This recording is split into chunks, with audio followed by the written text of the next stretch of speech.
नमस्कार दोस्तों, मैं आपके लिए आज 50 क्वेश्चन लेके आया हूँ और ये क्वेश्चन उन्हीं टॉपिक से संबंधित हैं जो मैंने पहले कराए हैं। पहले मैंने 3 टॉपिक पढ़ाए हैं और उन्हीं 3 टॉपिक से संबंधित 50 क्वेश्चन हैं जो कि आप लोगों के रिवीजन के लिए बहुत ही महत्वपूर्ण हैं।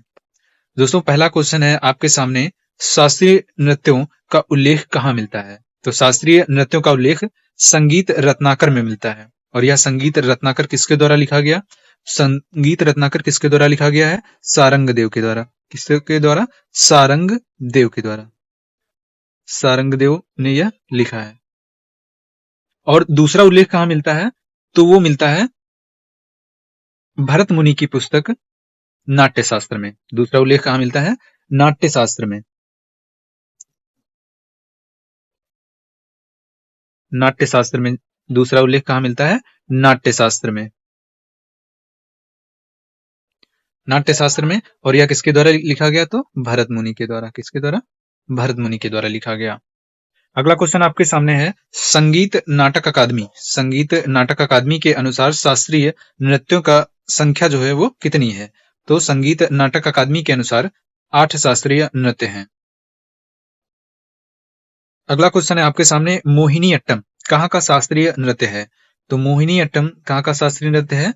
तो वो केरल का है। मोहिनी अट्टम कहाँ का है? तो वो केरल का शास्त्रीय नृत्य है। अगला क्वेश्चन आपके सामने है, कुचिपुड़ी। कुचिपुड़ी शास्त्रीय नृत्य जो है वो कहाँ का है? तो वो आंध्र प्रदेश का है। कुचिपुड़ी शास्त्रीय नृत्य आंध्र प्रदेश से संबंधित है। अगला क्वेश्चन है आपके सामने, ministry of culture. Ministry of culture के अनुसार कितने शास्त्रीय नृत्य हैं? तो वो 9 है। और 9वां कौन सा है? छऊ। कौन सा है?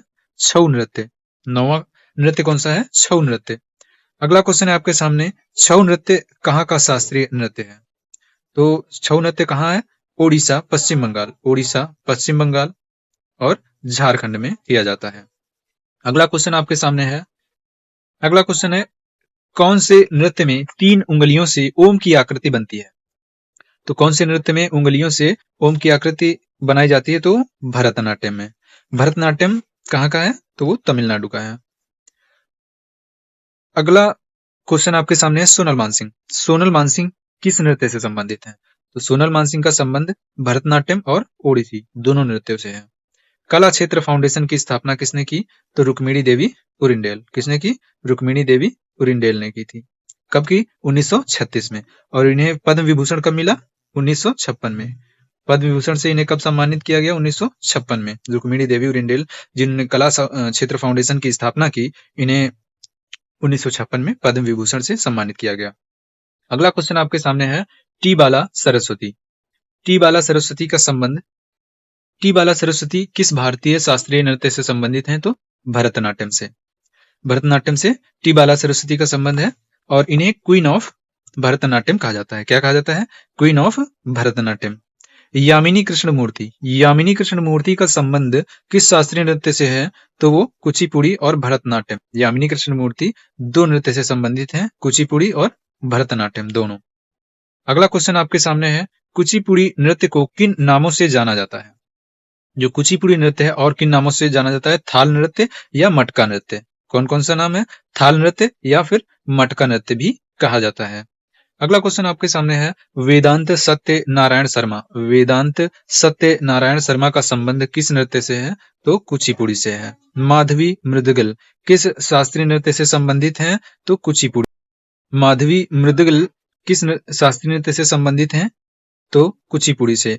अगला क्वेश्चन आपके सामने है, कथकली नृत्य। कथकली नृत्य को पुनर्जीवित का श्रेय किसे दिया जाता है? तो नारायण मेनन को। कथकली नृत्य का पुनर्जीवित करने का श्रेय किसे दिया गया? नारायण मेनन। अगला क्वेश्चन आपके सामने है, मृणालिनी साराभाई। मृणालिनी साराभाई का संबंध किस शास्त्रीय नृत्य से है? तो इनका 2 नृत्य से संबंध है, कथकली और भरतनाट्यम। कथकली और भरतनाट्यम दोनों नृत्य से इनका संबंध है। अगला क्वेश्चन है आपके सामने, मिलेना सेल्वी और गुरुकुंज कुरूप। जो मिलेना सेल्वी और गुरुकुंज कुरूप हैं, इनका संबंध किस भारतीय शास्त्रीय नृत्य से है? तो वो कथकली से है। और मिलेना सेल्वी कहाँ की रहने वाली थी? तो वो इटली की रहने वाली थी। कहाँ की? इटली की रहने वाली थी। मिलेना सेल्वी कहाँ की थी? इटली की रहने वाली थी। अगला क्वेश्चन आपके सामने है, mother of Mohiniyattam. Mother of Mohiniyattam किसे कहा जाता है? तो कल्याणी कुट्टी अम्मा। मदर ऑफ मोहिनीअट्टम किसे कहा जाता है? कल्याणी कुट्टी अम्मा। श्रीदेवी, हेमा मालिनी, भारतीय शिवाजी का संबंध किस शास्त्रीय नृत्य से है? तो मोहिनीअट्टम से है। क्वेश्चन नंबर 19 क्या है? श्रीदेवी, हेमा मालिनी, भारतीय शिवाजी का संबंध किस शास्त्रीय नृत्य से है? तो मोहिनीअट्टम से है। अगला क्वेश्चन आपके सामने है ओडिसी नृत्य। ओडिसी नृत्य के साक्ष्य कहाँ पाए गए? तो वो उदयगिरी पहाड़ियों में। ओडिसी नृत्य के साक्ष्य कहाँ मिले हैं? तो उदयगिरी पहाड़ियों में। शरीर को 3 बार वक्राकार किस नृत्य में मोड़ते हैं? तो वो ओडिसी नृत्य में। पंकज चरण दास और इंद्राणी रहमान का संबंध किस भारतीय नृत्य से है? तो वो ओडिसी से है। अगला क्वेश्चन आपके सामने है ओडिशा के पहले व्यक्ति जिन्हें पद्म विभूषण मिला? तो केलुचरण महापात्रा। केलुचरण महापात्रा ऐसे व्यक्ति हैं ओडिशा के जिन्हें पद्म विभूषण से नवाजा गया। और जो केलुचरण महापात्र हैं इनका संबंध किससे? ओडिसी नृत्य से है। ओडिसी नृत्य से। अगला क्वेश्चन है आपके सामने थांगटा नृत्य। थांगटा नृत्य किस राज्य से संबंधित है? तो वो मणिपुर। थांगटा नृत्य का संबंध किस राज्य से है? मणिपुर से है। चारू माथुर। चारू माथुर का संबंध किस शास्त्रीय नृत्य से है? क्वेश्चन नंबर 25 में क्या है? चारू माथुर का संबंध किस शास्त्रीय नृत्य से है? तो वो मणिपुरी नृत्य से है। चारू माथुर किस नृत्य से संबंधित है? मणिपुरी नृत्य से। अगला क्वेश्चन आपके सामने है गुरु विपिन सिंह और विम्बावती। गुरु विपिन सिंह और विम्बावती का संबंध किस शास्त्रीय नृत्य से है? मणिपुर से। गुरु विपिन सिंह और विम्बावती किस नृत्य से संबंधित है? मणिपुरी से। एल बीनो देवी का संबंध किस भारतीय नृत्य से है? तो वो मणिपुरी से। एल बीनो देवी किससे संबंधित है? मणिपुरी से। अगला क्वेश्चन आपके सामने है कथक नृत्य को पुनर्जीवित करने के लिए पुनर्जीवित करने का श्रेय किसे मिला है? तो कालका प्रसाद को। कथक नृत्य को पुनर्जीवित करने का श्रेय किसे जाता है? तो वो कालका प्रसाद। पंडित बिरजू महाराज का संबंध किस घराने से है? लखनऊ घराने से। पंडित बिरजू महाराज का संबंध किससे है? लखनऊ घराने से है। शोभना नारायण प्लस मालविका सरकार। शोभना नारायण और मालविका सरकार का संबंध कथक नृत्य से है। किससे है? कथक नृत्य से है। अगला क्वेश्चन है सत्रिया नृत्य का संबंध किस धर्म से है? वैष्णव धर्म से। सत्रिया नृत्य कहाँ का है? तो असम का है। सत्रिया नृत्य कहाँ का है? असम का है। और इसका संबंध किससे है? वैष्णव धर्म से है। अगला क्वेश्चन है आपके सामने संत शंकरदेव। संत शंकरदेव का संबंध किस नृत्य से है? सत्रिया नृत्य से। छऊ नृत्य यूनेस्को में कब शामिल किया गया? तो ये 2010 में। छऊ नृत्य यूनेस्को में कब शामिल किया गया? 2010 में। विश्व में सर्वाधिक बोले जाने वाली भाषा कौन सी है? तो वो अंग्रेजी है। विश्व में सर्वाधिक बोले जाने वाली भाषा कौन सी है? अंग्रेजी। विश्व में बोली जाने वाली भाषाओं में हिंदी का स्थान कौन सा है? तो तीसरे स्थान पर है। भारत की जो हिंदी है वो किस नंबर पे है? विश्व में तीसरे नंबर पर है। और मंदारिन जो है वह दूसरे नंबर पर है।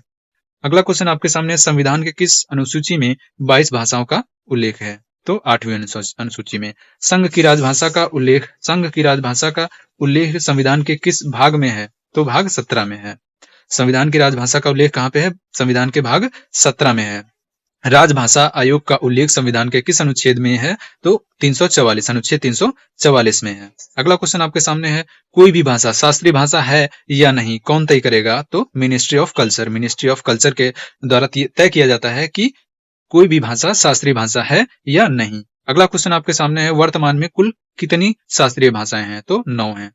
वर्तमान में कुल कितनी है? 9।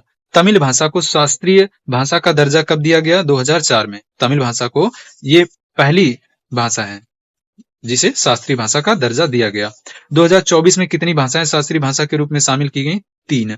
अगला क्वेश्चन आपके सामने है अजंता और एलोरा की गुफाएं यूनेस्को में कब शामिल की गई? तो 1983 में। अजंता और एलोरा की गुफाएं जो है यूनेस्को में कब शामिल की गई? 1983 में। ताजमहल यूनेस्को का विश्व धरोहर कब बना? तो 1983 में। ताजमहल और अजंता और एलोरा की गुफाएं 1983 में यूनेस्को में शामिल की गई। अगला क्वेश्चन आपके सामने है सूर्य मंदिर।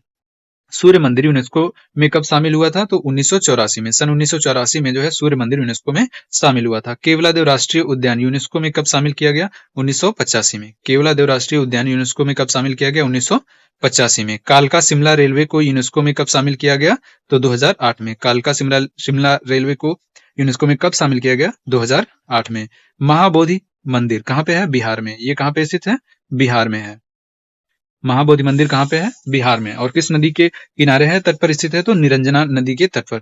और यह यूनेस्को में कब शामिल किया गया? विश्व धरोहर कब बना? 2002 में। लाल किला यूनेस्को में कब शामिल किया गया था? तो 2007 में। लाल किले को यूनेस्को विश्व धरोहर कब बनाया गया? 2007 में। पश्चिमी घाट के संरक्षण के लिए कौन सी समिति का गठन किया गया? पश्चिमी घाट के संरक्षण के लिए कौन सी समिति का गठन किया गया? तो माधव गाडगिल समिति। और पश्चिमी घाट को विश्व धरोहर स्थल कब बनाया गया? तो यूनेस्को में कब शामिल किया गया? 2012 में। 2012 में यूनेस्को में शामिल किया गया।